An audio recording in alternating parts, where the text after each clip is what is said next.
Assalamualaikum warahmatullahi wabarakatuh.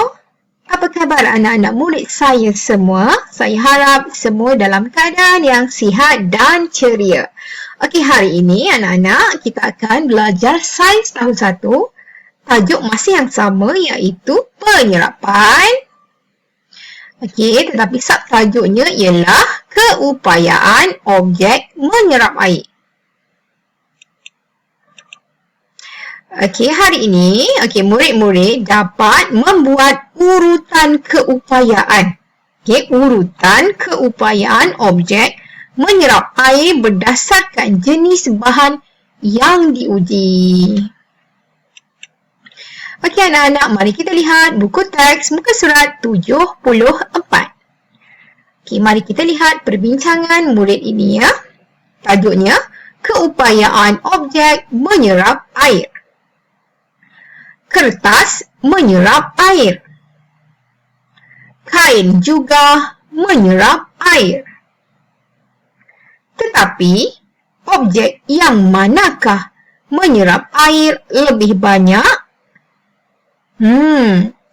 Jadi di sini, tajuk kita ini membincangkan tentang keupayaan objek menyerap air. Semua objek yang kita uji pada hari ini mampu menyerap air. Tetapi, pada kadar yang bagaimana? Ianya cepat ataupun ianya lebih banyak menyerap air. Mari kita lihat penyiasatan.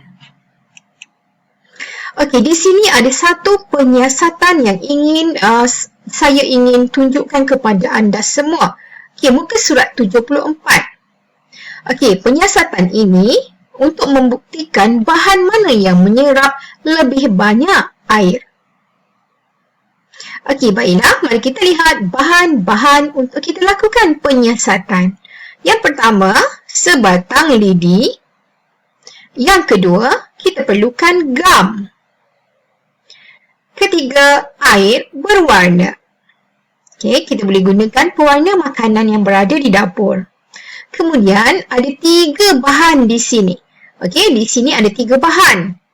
Kain, surat khabar, dan tisu dapur. Okey, baiklah. Ketiga-tiga bahan ini sebenarnya bahan yang boleh menyerap air. Tetapi menyerap yang lebih banyak ataupun sedikit.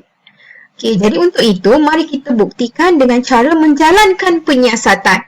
Okey, mari kita ikuti langkah-langkah penyiasatan terlebih dahulu. Potong surat khabar, tisu dapur dan kain mengikut saiz yang sama.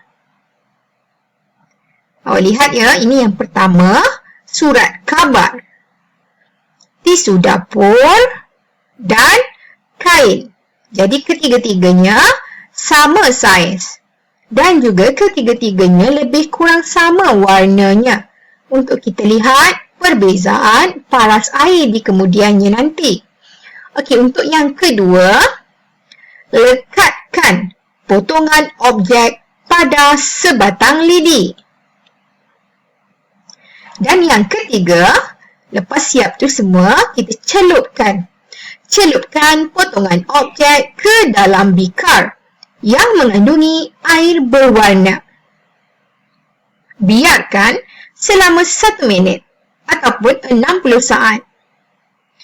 Kemudian, selepas 1 minit, kita perhatikan paras air ataupun had air berwarna yang diserap oleh ketiga-tiga objek.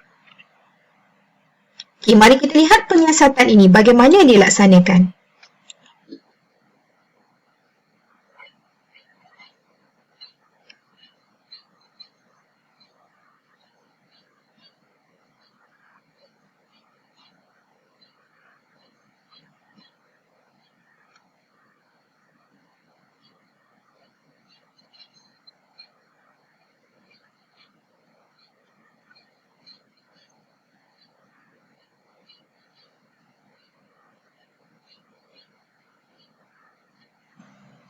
Okey, baiklah anak-anak. Mari kita lihat hasil penyiasatan. Okey, saya besarkan gambar. Okey, di sini ialah hasil penyiasatan yang telah dijalankan. Okey, di sini yang pertama ni tadi kita gunakan kertas surat khabar ya. Dia gunakan bahagian yang berwarna pula. Tapi tak apa, kita masih boleh nampak. Okey, garisan merah menunjukkan had air yang diserap oleh objek. Jadi selepas kita rendamkan ke dalam air berwarna tadi, kita lihat kertas surat khabar hanya basah pada bahagian ini sahaja. Dari bawah hingga ke paras ini. Kemudian, untuk tisu dapur, paling tinggi. Ini menunjukkan dia paling banyak menyerap air. Okey, kemudian yang ketiga, untuk kain, paras lebih daripada separuh. Okey, ini bermakna, untuk tisu dapur, paling banyak menyerap air. Sederhana menyerap air ialah kain dan paling sedikit menyerap air ialah surat khabar. Okey anak-anak, mari kita ke buku aktiviti sains muka surat 52. Okey, di sini lebih kurang sama sahaja aktiviti ini seperti yang mana tadi. Okey, jadi mari kita bincangkan. Serap sedikit atau banyak. Okey, di sini kita sediakan sebuah bikar yang berisi air berwarna. Kemudian 3 silinder penyukat. Yang ini silinder penyukat ya, yang panjang ni. Okey, kemudian air berwarna yang telah dimasukkan ke dalam bikar. Kemudian 3 bahan ini, bahan yang berlainan tetapi sama saiz. Ya, seperti mana tadi, kain lap, kertas tisu dan kapas muka. Kalau tak jelas bagaimana rupanya, saya tunjukkan contoh di bawah ini. Ini ialah kain lap. Ini ialah kertas tisu. Yang ini ialah kapas muka.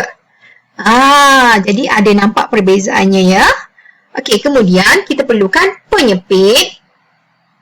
Okey, untuk memasukkan bahan dan juga corong turas. Okey, corong turas ni ya, yang berbentuk kon. Okey, untuk menuang air supaya masuk ke dalamnya. Okey, kemudian untuk langkah-langkahnya, yang pertama, rendamkan kain lap, kertas tisu dan kapas muka. Kita rendamkan ketiga-tiganya ke dalam bikar. Ni berbeza sedikit lah dia punya eksperimen dan penyiasatan. Dia rendamkan ketiga-tiga ini terlebih dahulu dalam bikar air berwarna. Kemudian selepas 20 saat, dikeluarkan ketiga-tiga objek tersebut dan perah air ke dalam silinder penyukat. Jadi yang ni, bahan pertama ni tadi dikeluarkan semula, letak di sini. Kain lap tadi, letak dekat sini, dia perah air dia sehingga kering. Nak tengok paras airnya banyak mana. Ini membuktikan dia paling banyak menyerap atau kurang menyerap. Okey, kemudian diletakkan kertas tisu pula di sebelah. Okey, yang telah direndam tadi dan diperah, dan kapas muka letak di sini. Jadi nak tengok paras air tu banyak mana. Jadi mari kita lihat hasil penyiasatan. Perhatikan paras air. Okey, dan tandakan right pada jadual di bawah. Okey, awak rasakan kain lap, kertas tisu dan kapas muka. Okey, jadi yang ini yang mana satu agak-agaknya yang paling untuk kain lap apa dia? Tinggi, paras air tinggi, ataupun paras airnya sederhana, ataupun paras airnya rendah. Okey, jadi di sini kain lap paras airnya agak rendah berbanding yang lagi dua kerana dia lambat menyerap air. Okey, kemudian kertas tisu berada pada paras sederhana dan kapas muka berada paras air yang paling tinggi kerana dalam masa 20 saat saja dia berupaya menyerap air dengan paling banyak sekali. Okey, ingat ya, ini bukan kita letak lama-lama tau. Kita cuma letak dia 20 saat dan cepat-cepat kita keluarkan. Jadi kita lihat yang mana satu kadar penyerapan yang paling pantas, dialah menyerap yang paling banyak. Okey, jadi di sini kain lap, kebolehan menyerapnya agak rendah, kertas tisu, sederhana, dan kapas muka paling cepat dan paling banyak paras airnya. Okey, jadi dia menyerap paling banyak.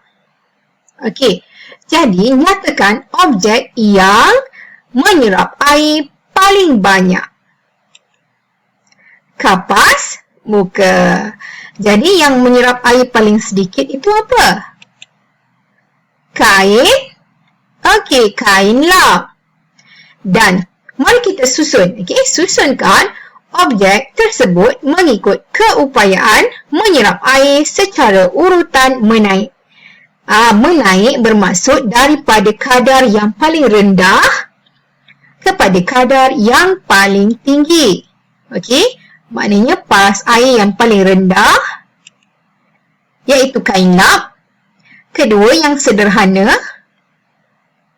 kertas tisu. Okey, saya ulang sekali lagi. Yang sederhana ini kertas tisu dan yang tinggi ialah kapas muka. Okey. Baiklah anak-anak, mari kita ke muka surat 53, maafkan saya, 53. Okey, mari kita buat lagi satu aktiviti. Uji objek dengan air. Okey, Alia telah menjalankan aktiviti untuk menguji keupayaan menyerap air terhadap 3 jenis objek. Okey, jadi pertama ni ialah kertas sebak, berbola kapas, kad manila. Okey, jadi kalau awak tak kenal apa itu kertas sebak, okey, saya dah tunjukkan pada bahagian bawah ni. Okey, kertas sebak ni seperti kertas A4 tetapi ianya lebih besar. Tapi sifatnya sama seperti A4 ya. Kemudian berbola kapas. Okey, yang ini untuk kita cuci luka ataupun bersihkan muka. Bola kapas. Dan yang terakhir, kad manila. Okey, kad manila ni biasa kita gunakan dalam pendidikan seni. Okey, mari kita lihat ya. Berikut ialah hasil pemerhatian aktiviti tersebut. Okey, paras air sebelum semuanya sama. Okey, paras air sebelum semuanya sama. Sama tinggi, sama paras air. Kemudian, selepas kita masukkan kertas-kertas ini, okey, bahan-bahan ini, kertas sebak, berbola kapas dan kad manila yang sama saiz. Okey, kemudian kita lihat paras air yang tinggal. Ini bermakna yang mana banyak tu, yang air yang hilang tu telah diserap oleh bahan-bahan ini.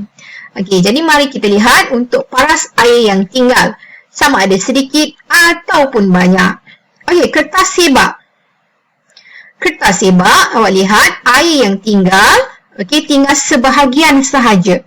Okey, tinggal setengah sahaja air yang tinggal berbanding yang mula-mula. Jadi setengah lagi telah diserap oleh kertas sebak. Okey, kemudian yang berbola kapas ni pula, awak lihat hanya tinggal sedikit sahaja lagi. Ini bermakna, okey, paras air yang tinggal ialah sangat sedikit. Okey, sedikit. Dan yang mana pergi air yang banyak? Air yang banyak telah diserap oleh berbola kapas. Dan yang ketiga, kad manila, awak lihat hampir tiada perubahan, hampir tiada serapan.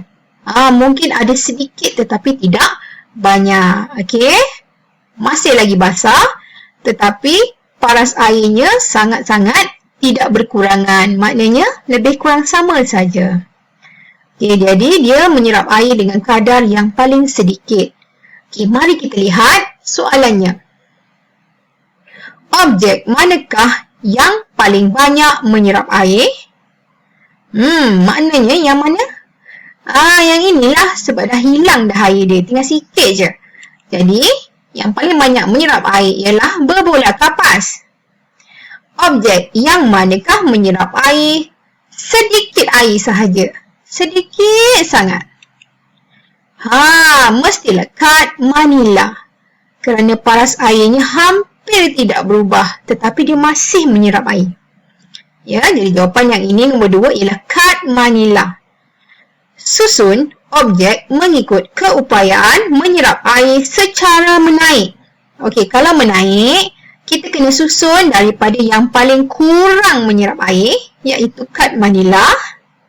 Kemudian yang sederhananya, kertas sebak. Dan yang paling banyak menyerap air ialah berbola kapas. Okey, kemudian susun objek mengikut keupayaan menyerap air secara menurun. Jadi yang paling banyak menyerap air ialah berbola kapas. Okey, jadi kita terbalikkan urutan ini ya. Berbola kapas, yang sederhana ialah kertas sebak. Dan yang paling kurang menyerap air ialah kad Manila. Okey anak-anak semua. Sekian sahaja PDPR kita pada hari ini. Sehingga bertemu lagi pada minggu hadapan. Assalamualaikum warahmatullahi wabarakatuh.